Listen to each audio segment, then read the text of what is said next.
You are listening to How to Get Over Your Ex, episode number 252, How to Trust Yourself When Choosing a New Partner.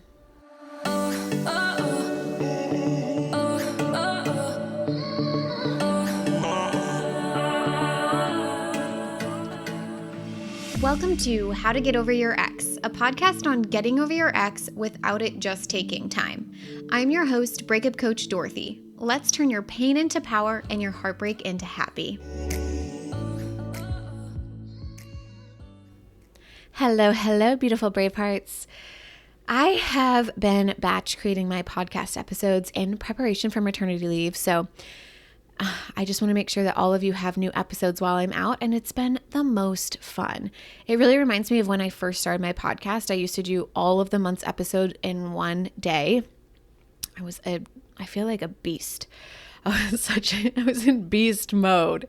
And now I do like 2 to 3 a week, and sometimes it's all in one day and others it's like in a couple of days, but it's really been fun because every time I'm creating content, I'm feeling like I'm connecting with you and spending time with you, and it is just the best. So, hello Braveheart, I love you. Thank you for being here, and thank you for listening into today's episode. So on Instagram, I asked y'all at Breakup Coach Dorothy what topics you'd love to have an entire episode dedicated to. And something that came up was, how do I trust myself when choosing my next partner? So let's talk about it. I think as we dive into this topic, what's a really important thing to look at if this is something that you're struggling with first, and like looking at this first, is why. Why do I not trust myself when choosing my next partner? Because there's a variety of reasons that I see in a lot of brave hearts. The most common one being the fear of repeating past mistakes. And that's even just viewing your breakup as a mistake, which, by the way, I don't like. Okay, but fear of repeating past mistakes, worrying you'll choose a partner similar to your ex, or you'll choose a partner that leads to another painful breakup or heartbreak, right, of sorts. Another thing that we see is low self-worth, and this has to do with the relationship you've built with yourself. So when the breakup has damaged your self-esteem in some way and you haven't totally built that up again, it makes you really doubt your ability to attract and maintain a healthy relationship, right? This can also lead to a lot of negative self-talk and self-criticism, which can affect your decision-making abilities. We talk about that a lot in this podcast here on the How to Get Over Your Ex podcast about negative self-talk and shoulding and being mean to yourself and what it does and what it creates. Another reason I notice people not trusting themselves when choosing a new partner is just trust issues in general, right? Like if your trust was broken, if you were betrayed in your previous relationship, of course you're finding it hard to not only trust yourself, like, oh my gosh, how did I not see this coming? Or how did I not see this? Or how did I miss this? Thinking that it's your problem, taking that on as if like, oh my gosh, I should have known this person was going to cheat, and I should have figured out that ahead of time, and I shouldn't have picked this person. And then of course you're having troubles trusting other people, right? So trust issues just kind of in general. Another common reason is external pressures and opinions. So if you have friends and family who really went through your breakup with you, or maybe they didn't go through it with you, but they have really strong opinions about what happened or what you should do next, of course, that can lead you to questioning your own choices, your own self. I know I worked with a one-on-one client a while back, and she was really close with her family, which I think is beautiful, right? But her family kept saying that, you know, she needed to do this or she needed to do that, when really it wasn't in alignment with her. She wanted to move on with her life, but she kept feeling held back because her mom and her sister kept thinking like, you're not ready to move on yet, which can be hard. Another reason is lack of clarity on personal needs and wants. And this is really an interesting one too, playing off of number 4 of the external pressure and opinions of others, is sometimes you can think, I'm not clear about what I want, but really you are clear. You're just not letting yourself want what you want because other people have opinions about it. So you might not have a clear understanding of what you truly need and want in a partner, which of course then makes the process difficult and you're wary of yourself because you're not clear. But you also might not be allowing yourself to just want what you want out of guilt or shame or thinking it's materialistic or thinking you shouldn't need or want something like that. And we'll talk more about it in a second. Another reason is fear of vulnerability, right? Perhaps feeling like that's a really daunting task of getting vulnerable and opening up to someone again after such a heartbreak and after such devastation and getting hurt. And lastly, I would say, the fear of comparison to the ex, whether you're worried about, comparing your new potential partners to your ex, or perhaps you've already started dating and you notice yourself comparing to your ex instead of comparing to your wants and your needs of your actual list. And that can lead you to not trusting yourself to choosing a new partner because you're also comparing to something that you don't want, which is so important. And we talk about it on the podcast a lot. So I think it's really important to look at which of these is me, like which reasons am I not trusting myself? Because it gives you really insight into what specifically you could be working on that would help you trust not only in your ability to choose the next partner, but also for all of life's decisions, right? Normally, these are patterns that we see pop up in multiple areas. So if you're not trusting yourself to choose a new partner, my best bet is that you're probably not trusting yourself in a lot of areas in your life, which leads to a lot of indecision, inaction, spinning, ruminating, and it just feels stagnant and stuck, right? So really look at what is keeping me from trusting my own decision-making, trusting my own authority, and trusting my own inner being. So regardless of what your reasons are, of course, take note of that and really look at, okay, these are the things that I want to work on specifically.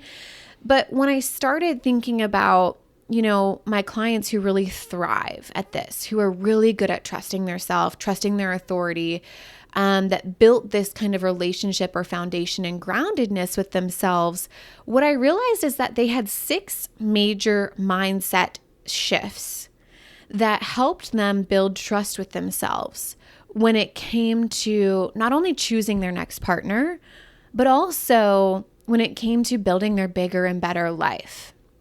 Okay, so I want to talk about each of those 6 mindset shifts with you, because if you haven't had that mindset shift yet, you'll know exactly where you're going. You'll know exactly where to start migrating to have a solid foundation of trust with yourself, okay? The first one is probably the most important one, and we've talked about this before in the podcast, and honestly, we've talked about a lot of these on the podcast, but I'm going to remind you because they're a collective mindset that creates a very solid foundation of trusting yourself. So the first one, the 0 tolerance policy with negative self-talk and self-criticism. I haven't met a person who talks poorly to themselves that also trusts themselves, ever. I'll never say that it can't happen, but I have yet to meet someone who has a lot of negative self-talk going on or beating themselves up, who actually trusts in their own ability to create a bigger and better life, let alone choose a partner. This is all about your relationship with yourself. No matter what happened in your past, it does not define who you are today. If you constantly beat yourself up over past decisions, you won't change the present moment or your future. So for example, if you're mad at yourself for staying in a relationship longer than you think you should have, and you keep ruminating about it and beating yourself up for it now and having a bunch of self-criticism about yourself now, all you're doing is continuing to stay in that relationship now. It's just in your mind. Isn't that mind-blowing? You're staying in the relationship. You're doing the exact thing you're beating yourself up for. Forgive yourself. Let go. Decide intentionally that you'll do that differently in the future, and you're no longer spending any more time on it. You're not going to beat yourself up for it. 0 tolerance policy. And when I say that, please know that it might be effortful in the beginning. That's not going to come naturally if your default is to talk poorly to yourself. But what you can start to do is recognize it, wake up to it, become aware of it. Say, oh, I caught myself. And you can remind yourself, Dorothy said, zero tolerance policy, boo. Zero tolerance policy. We're not participating in that anymore. We're going to be nice to ourselves. The second thing is just trust, right? We talked about trust issues of being one of like the common reasons you might not be trusting yourself. And I mean, we have an entire podcast episode about this, but I believe in 3 levels of trust. And what I have realized and noticed in all my years of coaching is that people who have a strong faith background have a really easy time trusting. They trust in something higher than themselves. They know they are taken care of. They do not believe God or the universe makes mistakes, and they have that kind of grounding. And so I'm not here to push religion or faith on you in any way, shape, or form, but it might be worth exploring this if it's something that feels aligned for you, because the first layer or the first level is really trusting in something that's bigger than you, which makes it easier for you to trust yourself, knowing that even if I make a mistake, I will be course corrected. Like I have tried, y'all, I can't tell you how many times I have tried to settle in my life, knowing that something wasn't meant for me, but I was like, it's good enough. This is good. Like I like it. Like it's comfortable. Let's keep here. The universe explodes my world to make sure that I get course corrected every single time. And because I've seen this happen time and time again, I now have a very solid belief and core, belief about myself that helps me trust, because I'm like, it is always happening for my highest good. Every single time my world explodes. I don't like it. I don't appreciate it. I'm not having a lot of fun during it, but I do know for certain that it's happening for me and not to me. I know that the reordering, the restructuring, the reorganizing of my life is only working in my favor. And that helps me trust my ability to know that my only job is to stand up and keep going. My only job is to make sure that I have a solid foundation and core relationship with myself, of being kind to myself, and get up and keep going. Okay, the third thing is release the pressure. I think oftentimes there's this pressure on this idea of your next partner. This next partner has to be the one. And I want you to think about how you show up and what you do when you feel pressure, right? When we feel pressured, it leads to a lot of indecision and action, worry, ruminating, spinning, wondering like, is this the right decision? Is this the wrong decision? And trust me, of course we want this next partner to be the one. Of course we do. But also, if it's not, it's gonna be okay. Which brings me to number 4. The reason you think it's not going to be okay is because you're afraid of an emotion. You are afraid of feeling heartbreak again, which is totally understandable, but we've got to stop being afraid of heartbreak. As a conscious collective, all of us humans, we really need to work on no longer being afraid of negative emotion. And this is huge. If you go around in life avoiding heartbreak, you will not experience some of the most connected, intimate moments you could experience in life. Because life comes with heartbreak. It comes with it. It's a part of the 50-50 experience. 50% positive, 50% negative. Increase your capacity to feel. When it comes to positive emotion, but also when it comes to negative emotion, we've got to increase our capacity and our ability to feel that and not be afraid of it and not run from it. Get comfortable with heartbreak so that you're not constantly running away, but you face it knowing that if it happens, you know exactly what to do and how to handle it. And this is honestly one of my favorite things about the brave hearts I work with who've done the work inside the Get Over Your course and program is they are so not afraid of heartbreak. And of course, we don't necessarily choose it, right? But we know how to feel it, we know how to move through it, and we know how to use it to go out and build our bigger and better lives in a way that doesn't take time. And you don't have to be scared of feeling. Number 5, be clear about what you want and need in your next partner. Okay? This is something that I feel like is obvious, but we don't spend enough time intentionally documenting. Be clear about what you want in your next partner. Let yourself want what you want. I think one of the biggest mistakes I see being made is people not allowing themselves to want what they want in a partner, and therefore saying it's impossible though to find someone as good as their ex, and then also not trusting their ability to connect with that person. Do you have a clear outline of what you want to experience in your next partnership? What feelings do you desire? What experiences you can't wait to have? What qualities make it easier for you to love your partner hard and have high desire for that person? And expand upon your ex. Yes, your ex had a lot of qualities, but there's definitely at least one thing your ex is missing, which is wanting to be in a relationship with you. What is it? What would it be like? What would that experience be like to be with someone who deeply desires you? Who desires you at a soul level, at that intuitive level.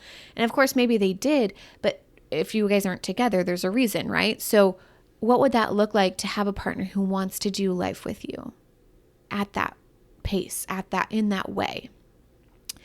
And if you're not clear about what you want, of course, you're having a hard time trusting yourself to create it because we're not clear about what it is that we desire. And number 6, the last mindset shift that I think is so important is having solid beliefs about your future and your capability and your ability to create it. Beliefs that I hold always and forever are, I'm only going up from here, which is so, so important. No matter what I'm experiencing in life, no matter what turmoil I'm going through, I am only going up from here. I refuse to have anything less than what I have right now. And you've got to have solid beliefs about your future and your capability to create it, so that even if you don't have it yet, you believe in your ability to create it and figure it out. One I used while finding my husband was I actually really like this. I don't know if I've shared this before, but one I used when I was finding my husband was, I'm the one deciding who my next partner is, and therefore they will be better and more aligned for me, period. I think I hear a lot of brave hearts be like, well, what if my next partner sucks? And they don't say it in that word exactly, but they're like nervous that their next partner isn't going to be as good. And I'm like, you're the one that chooses your next relationship. If you decide to choose someone who's more aligned and better, then you will have that. If you decide not to, then you won't have it. But you're the one choosing. It's not like this person just pops into your life and then, oops, I'm in a relationship accidentally. So building these new beliefs and I also want to say, right, we're building new beliefs about your future, but we're also building new beliefs about your capability to create them. So even if you don't feel 100% confident, don't let yourself be stuck there. Recognize that we're figuring it out, and you can build these new beliefs around figuring it out. It's a combination of 1, debunking your default or limiting beliefs that go against these, right? 2, taking massive freaking action that aligns with your new beliefs. 3, scanning for evidence on how these new beliefs are true for you. And 4, repeating these new beliefs to yourself on a consistent basis so you're constantly reminded of them, whether that's writing them down, speaking them out loud, affirmation jacks, whatever works for you, okay? But overall, I want to finish today's episode with saying creating trust when it comes to choosing a new partner is a mindset. Fix your mindset and you will fix the trust. Because at the end of the day, I have done so much work on trust, primarily with trusting others. I had a lot of jealousy issues that I worked through, and I had a really hard time. And I just I remember asking my coach, like, what's the point of trusting? But here's what I have to say. At the end of the day, it just feels good to trust.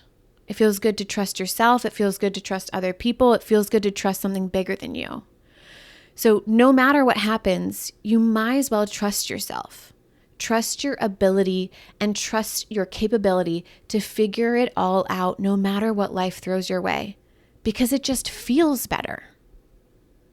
All right, my brave heart, I love you so much. I hope you have a beautiful week, and I will talk to you next time. If you're loving the How to Get Over Your Ex podcast and you want to learn how to get over your ex in 3 months or less to build a life better than the one you thought you had with your ex, would like to personally invite you to my next group course, where we take everything you've learned here on the podcast and apply it to your life. Come check it out at www.lifecoachdorothy.com.